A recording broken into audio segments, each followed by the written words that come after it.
Right. So just before we start talking about confidence intervals, we have to briefly just describe margin of error, and you'll get a deeper understanding of margin of error, as we go along, as we do some examples. Um, Margin of error is a general universal term for just the word error.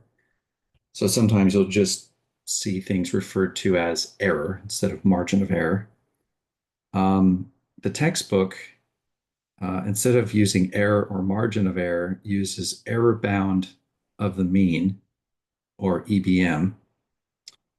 Um, in my notes here, I'm going to differentiate between the error bound for the mean calculated for a normal distribution versus a student's t distribution with little subscripts n and t, respectively. So how do you calculate margin of error? Well, you need to know the population standard deviation. You need to know the sample size, and you need the z-score that borders the significance level.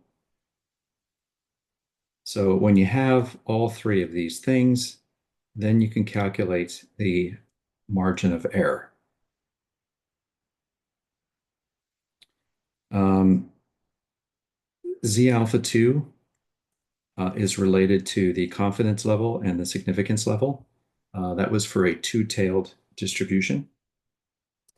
And we're going to be using inverse distribution functions here, inverse norm and inverse t. Okay, so let me stop there. Next, we'll talk about confidence levels.